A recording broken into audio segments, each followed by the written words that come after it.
Ok, bonjour. Bonjour tout le monde. Désolé pour ce petit retard. On a eu des petits problèmes techniques. Mais normalement, tout est réglé. On est good to go.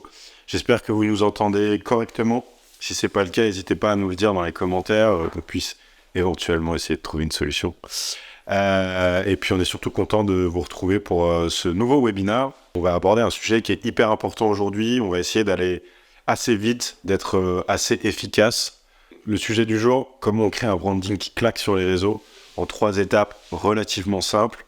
C'est un sujet qui nous intéresse beaucoup à l'agence, sur lequel Benjamin bosse énormément, parce que à une époque où créer du contenu n'a jamais été aussi facile qu'aujourd'hui, comment on fait pour se différencier, comment on fait pour faire valoir son ADN, comment on fait pour transmettre ses valeurs, comment on fait pour que à un moment on puisse se différencier en tant que marque par rapport à ce que font les autres marques, mais aussi à ce que font tous les créateurs de contenu, puisqu'on a une offre de contenu qui est tellement pléthorique que les concurrents aujourd'hui, c'est pas juste les autres marques sur votre segment de marché, c'est aussi tous les gens qui créent du contenu au quotidien sur les réseaux.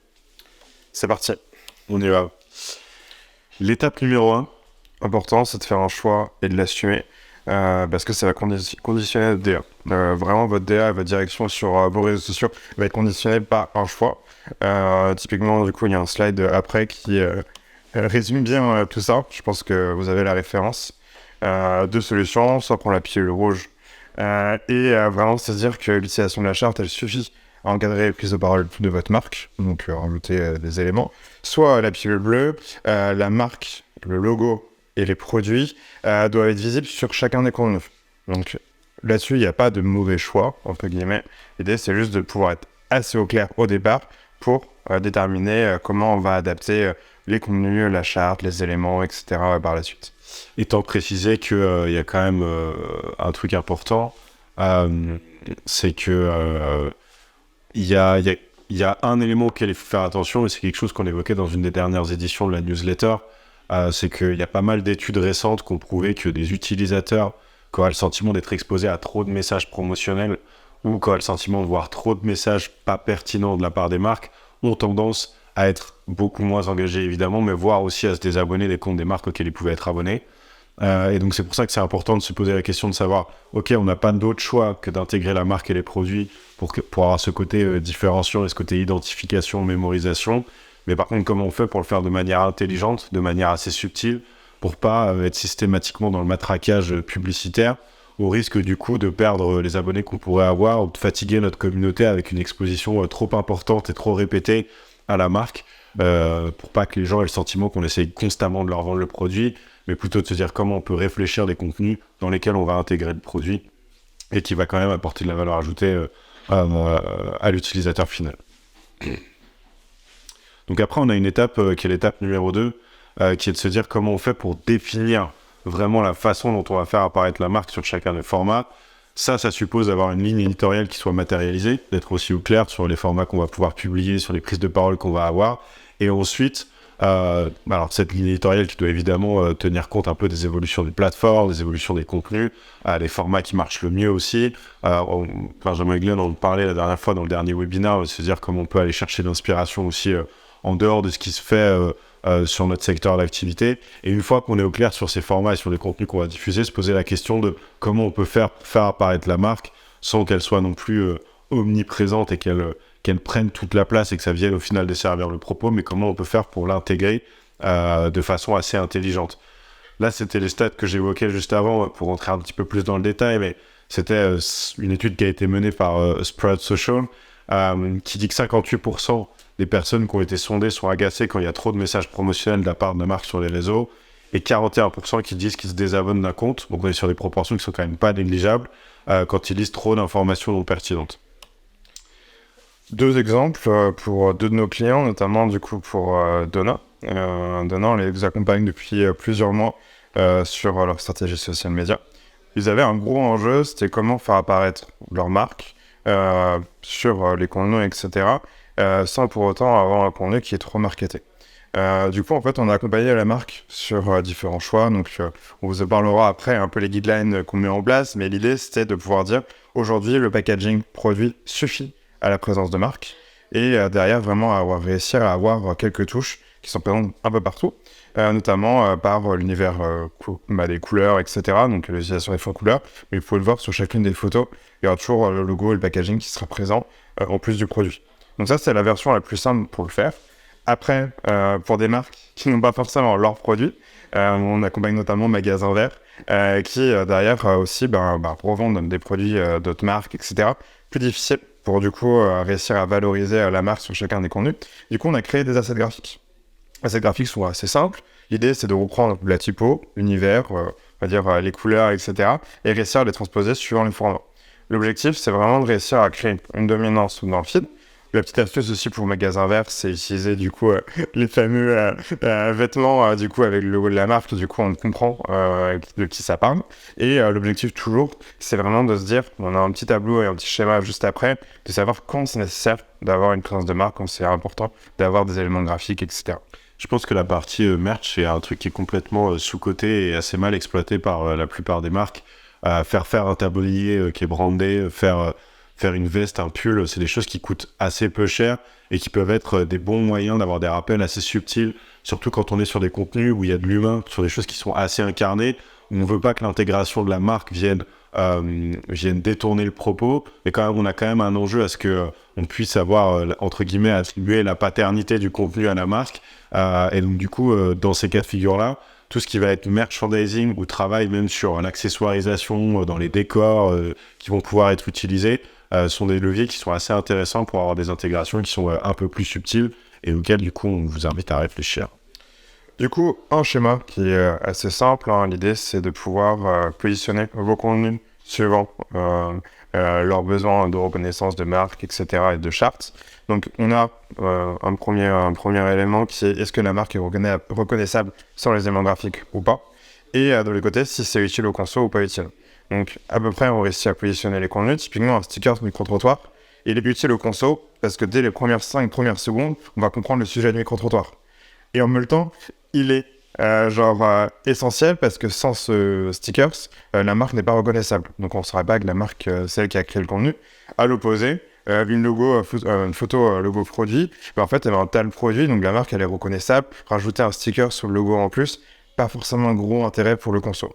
Donc moi, je vous propose, c'est vraiment prenez vos formats que vous pouvez créer au quotidien, placez-les dans cette matrice, et derrière, vous allez pouvoir vraiment savoir est-ce que c'est important de rajouter des éléments de branding en plus, ou des stickers, des logos, etc. Et vraiment poser les bonnes questions à ce sujet. Mais voilà, c'est assez simple et typiquement, nous on l'utilise vraiment avec tous nos clients. Et l'idée, c'est vraiment de travailler avec vraiment beaucoup de pédagogie là-dessus, en vraiment disant est-ce que c'est utile ou pas pour le conso. Et après, là-dessus, il y a un critère globalement assez simple au niveau des arbitrages. Ça va être déjà est-ce que le produit est présent ou pas dans la vidéo, parce que c'est pour le produit du logo. Et en plus de ça, après, c'est plus vous allez arriver, plus vous allez tendre vers des formats et des typologies de contenu qui sont, on va dire, pas spécifiques à votre secteur d'activité. Donc, quand je dis ça, c'est par exemple le micro-trottoir est un très bon exemple. Un micro-trottoir aujourd'hui, c'est un format qu'on retrouve sur à peu près toutes les plateformes sociales, mais qui existe aussi bien sur du divertissement, sur des influenceurs lifestyle, sur de la cuisine. Enfin, c'est pas lié à un secteur d'activité ou un segment de marché en particulier. Et du coup, comme on est sur un format qui est un peu plus généralisé, je sais pas comment vous voulez le dire, là, on a un enjeu à habiller peut-être de manière un peu plus importante pour que la présence de la marque se fasse et soit un petit peu plus affirmée que sur des choses qui sont des formats qui sont peut-être plus spécifiques et qui sont plus usuels sur votre segment de marché, quoi. Autre schéma que j'aime bien faire, je sais que c'est un peu les schémas avec les choix multiples. Il y a un truc que moi je dis à tous nos clients et à nos équipes, quand on voit vos contenus, est-ce qu'on pourrait avoir l'impression qu'ils proviennent de banques d'images ou pas? Ça, c'est important. Si on a l'impression qu'ils proviennent de banques d'images, clairement, aucune valeur ajoutée. Donc, presque, ici, des contenus de banques d'images parce que, il n'y a aucun intérêt. Ou, à côté de ça, rajouter du branding, rajouter des moyens assez simples pour réussir à valoriser, du coup, votre marque. Thomas en parlait, ça peut être avec du merch, ça peut être avec des sacs. Je sais que Frishti le fait très bien avec ses campagnes d'influenceurs, où derrière, en fait, il demande à chaque influenceur de sortir d'un sac Frishti les produits, donc vraiment pour le placement de la marque. Est-ce que, du coup, c'est ce que je disais juste avant, est-ce que votre logo peut apparaître de manière naturelle ou pas? C'est quand même beaucoup mieux quand c'est naturel que s'il y a le logo qui est placardé sur le visuel. On le verra, l'idée, c'est vraiment que l'utilisateur ils voient le contenu, ils se disent ah cool, c'est intéressant, et qu'ils n'hésitent pas d'aller voir la seconde, ah ok, c'est un contenu trop marketing, derrière la marque va essayer de me vendre quelque chose. Voilà, quand il y a le logo, c'est un indicateur souvent où c'est trop market. Qui est un écueil dans lequel on peut souvent tomber. Hein. Nous, on le constate et on a aussi un gros travail de pédagogie à faire avec les marques qu'on accompagne. Je comprends l'enjeu de ramener la marque, d'avoir une présence de marque dans les contenus, etc. Mais il faut vraiment être vigilant à pas tomber dans l'extrême inverse, qui est que avoir un logo qui s'affiche en gros au milieu de l'écran dès les 5 premières secondes, c'est le meilleur moyen de faire en sorte que les gens restent pas sur votre vidéo, quoi. Parce que pour le coup, c'est le côté effectivement très marketing, promotionnel, un peu pushy dans ta face, il est assez évident. Donc il y a plein d'autres manières de réussir à ramener la marque dans le contenu. Essayez de pas tomber dans cet écueil-là, ou en tout cas pas systématiquement. Donc là, on était sur les 2 premiers points qui étaient très logo, branding, etc. Le point d'après, c'est est-ce que l'utilisateur peut comprendre la vidéo et le concept de la vidéo dès les premières secondes. Donc c'est là que le branding intervient, notamment sur les micro-trottoirs. Je trouve ça intéressant quand la marque va faire une prise de parole, qu'on puisse connaître le sujet. Donc souvent, c'est la question qu'on va poser du coup aux personnes. Ça peut être aussi dans des recettes. Si le premier plan n'est pas assez lisible ou compréhensible, rajouter un petit sticker pour faire comprendre aux personnes que ça va être une recette spécifique. Je prends l'exemple pour les recettes zéro déchet ou par exemple comment réussir à créer des do-it-yourself, etc. Le premier plan, forcément, on voit la version finale, mais on ne sait pas toutes les étapes qu'il y a eu avant. Donc voilà, c'est un vrai enjeu à se poser. Petit truc, regardez vos vidéos, vous contenez, vous dites est-ce que dans les 5 premières secondes on comprend le sujet et ce qui va se passer.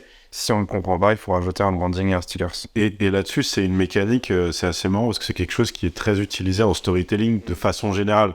Donc c'est vrai pour des contenus écrits, c'est vrai quand on écrit des bouquins, c'est vrai quand on regarde un trailer de film ou de série, c'est comment on réussit à créer un gap et du coup à créer de la curiosité entre un résultat final, donner suffisamment d'infos pour que la personne ait envie de rester pendant le contenu, mais pas trop pour qu'il y ait quand même un enjeu à ce qu'elle le regarde jusqu'au bout. Alors après, c'est une question de dosage aussi, c'est plus ou moins facile à faire, mais c'est une mécanique éprouvée qui s'appuie sur des biais psychologiques qui ont été étudiés dans plein d'études, que ce soit marketing ou psycho. Et donc du coup, c'est ce truc de clôturer le gap entre ce qu'on m'a donné à voir et la curiosité que ça a généré versus du coup ce qu'on va dérouler comme élément de récit, entre guillemets, derrière dans le cadre de la vidéo. Et la dernière question, c'est est-ce que la vidéo se consomme avec ou sans sous-titres ?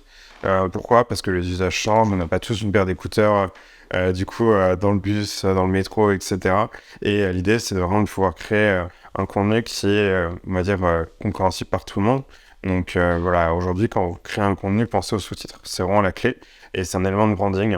Typiquement, avec les sous-titres, on peut quand même beaucoup s'amuser. La police, Ça, c'est un moyen aussi d'amener votre marque et d'amener un style. Ça peut, des apparitions de texte, etc. C'est vraiment intéressant à faire.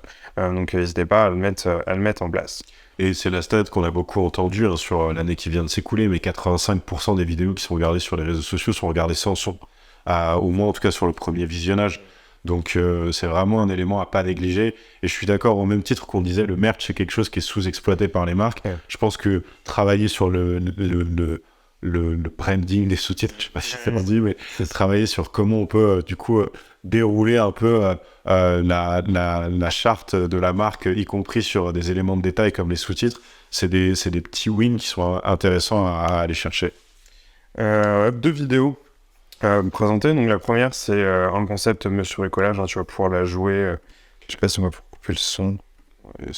Ouais. Du coup, typiquement au départ, en fait, en intro, ce qui est intéressant, c'est qu'en fait, on a cette question où, en fait, c'est quoi le prix ? Et l'idée, c'était de valoriser le produit. Faut qu'on comprenne en fait le format, est-ce que ça va être, et après enchaîner du coup avec un montage assez dynamique en rajoutant des sous-titres. La présence de la marque, elle est un peu partout. Donc, au premier plan, on a un produit Karcher qui est pas Monsieur Bricolage, mais en arrière-plan, du coup, on retrouve le vert. L'animateur a un polo Monsieur Bricolage, et on retrouve la signalétique aussi en arrière-plan. Donc l'objectif vraiment de ce genre de vidéo, c'est vraiment de se dire, au départ, on explique ce que ça va être, et après, du coup, présence de la marque à travers le ton et les éléments, on va dire, de merch. Et après, à côté de ça, on a une vidéo pour Egalam, où en fait, au départ, recette lisible, on comprend que ça va être des arancini, on va dire du poulet pané. Du coup, on a une présence du packaging de la marque au début, donc typiquement dans les instants 1, où en fait on a une apparition donc assez courte du produit et après on enchaîne sur la recette. Donc la présence de la marque elle est pas ultra prononcée, mais du coup un utilisateur lambda va se dire bon bah ok la marque me propose avec ses produits comment réussir à créer une recette et en plus de ça le premier plan est assez lisible, on comprend ce que ça va être. Typiquement là-dessus on n'a pas besoin d'avoir une présence de marque plus forte.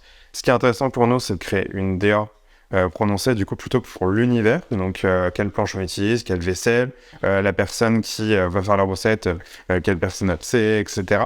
Vraiment réussir à créer, on va dire, des contraintes et des guidelines sur la direction artistique. Donc ça c'est important et vraiment réussir à développer ça. Je prends l'exemple pour Donna notamment, on sait que la couleur rouge doit ressortir parce que c'est là. Donc souvent vous pouvez voir sur le compte Insta, les personnes sont habillées avec des vêtements rouges, des tampons rouges, etc. Voilà, vraiment, et se dire que la DA aussi doit être le prolongement de la charte graphique. Et là-dessus, ça comprend tous les éléments qui sont visibles dans la vidéo. Ça va être le fond que vous allez utiliser, ça va être les accessoires que vous allez mettre en avant. L'idée étant de réussir à créer une signature et comment on fait pour réussir à s'approprier certains éléments pour que les gens inconsciemment associent une couleur, une typologie d'accessoires, un environnement à la marque et à ses produits, quoi. Donc on en parlait juste ce matin avec Thomas aussi, les façons d'aller plus loin. La possibilité de créer des gimmicks, d'avoir une introduction, ça peut même incarné par une personne, un acteur, etc. Je sais qu'on l'avait fait pour un Mordalis avec Memgoz. Voilà, toutes ces choses-là aussi peuvent permettre de vraiment réussir à créer votre branding et votre petite patte. Et les signatures, c'est vraiment important. C'est un gros travail. Nous, on le travaille avec de nombreuses marques avec qui on bosse. Et l'objectif, c'est progressivement de beaucoup itérer. C'est quelque chose qu'on répète pas assez avec Thomas et c'est important.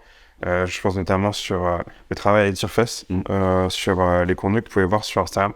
Je rigole parce qu'il y a Tom derrière la caméra qui me bosse sur tout ça. Et voilà, on a fait énormément d'allers-retours sur le branding. Jusqu'à hier, je disais, est-ce qu'on peut pas tester ça? Donc l'idée, c'est pas de vouloir trouver la bonne formule directement, plutôt de tester. Et à la fin, réussir à évoluer aussi avec les contraintes, les enjeux et surtout les retours de votre communauté. C'est pour ça que les stories sont intéressantes aussi. Et les KPI, les stats, n'hésitez pas à les regarder. Souvent, quand ça marche, c'est un indicateur que vous avez trouvé la bonne formule.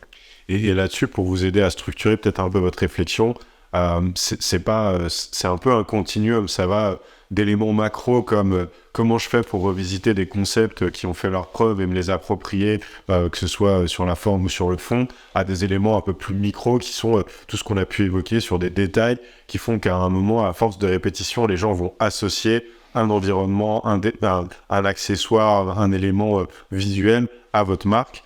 Et donc vraiment, c'est pas exclusif, c'est même intéressant d'avoir cette réflexion à plusieurs niveaux de comment je prends des trucs qui marchent et je me les approprie et je réussis à les revisiter de façon à ce que j'ai ma patte, jusqu'à qu'est-ce que je peux mettre vraiment dans les détails que je vais voir dans la vidéo pour que ce soit cohérent et que ce soit on-brand, c'est-à-dire par rapport à tout ce qu'on fait à côté en action de communication, en action marketing, ce soit dans la continuité et qu'il n'y ait pas de rupture aussi, parce qu'il faut bien se dire que les réseaux sociaux, c'est un point de contact parmi d'autres, et d'avoir cette réflexion par rapport à tout ce qui est fait au global et comment on peut tirer le fil, voire aller un peu plus loin dans ce qu'on fait sur les réseaux, quoi. Bon, là, vous allez rentrer dans les coulisses de Surface. On va vous montrer deux screens de chartes qu'on peut créer pour un client. On a fait le choix de vous montrer celle de magasin vert. Donc, c'est un travail qui a été fait pendant, je pense, un bon mois de préparation. C'est notre phase d'onboarding.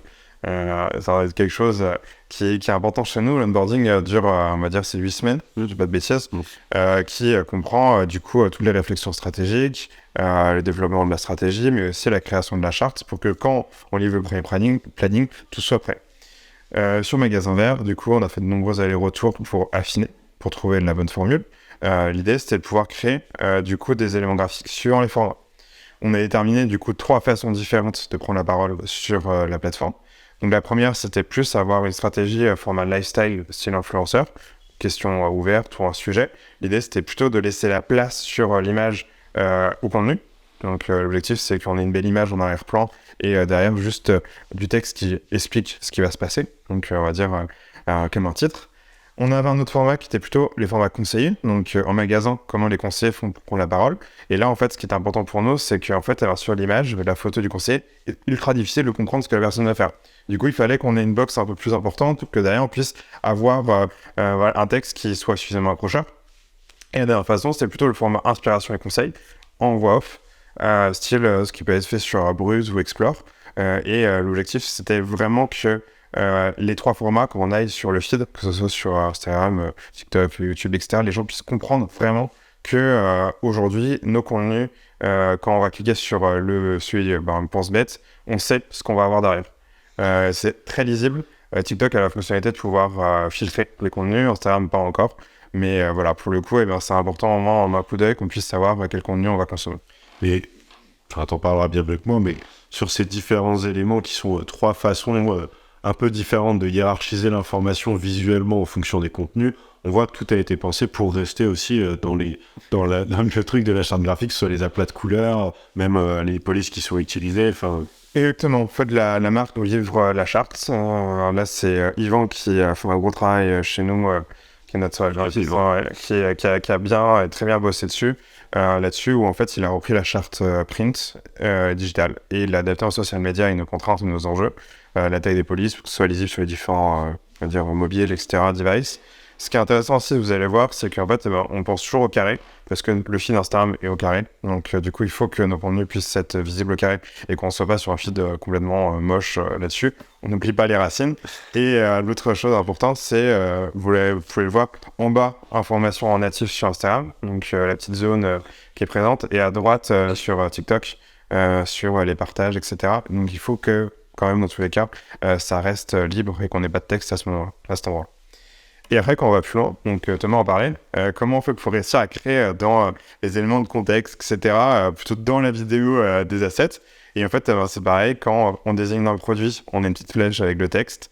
Quand derrière, on a des sous-titres et qu'il faut avoir un mot impactant qui ressorte, du coup, le mot est impactant. C'est pas des sous-titres traditionnels. Et quand on est sur des questions-réponses, on reprend les assets et la charte de Instagram. Et l'idée, c'est tout ça, pouvoir le valoriser vraiment assez rapidement.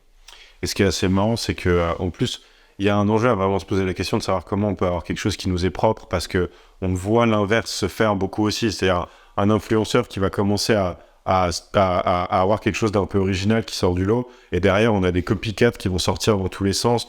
Ils vont utiliser la même police, ils vont la livrer de la même façon, ils vont utiliser je sais pas, la même manière d'intégrer des gifs ou des animations ou des choses comme ça, et où du coup, très compliqué à terme de réussir à se distinguer de ce qui existe, parce que en vrai, celui qui était le premier à le faire, on saura toujours le retrouver, on saura toujours qui était à l'origine de ce truc-là.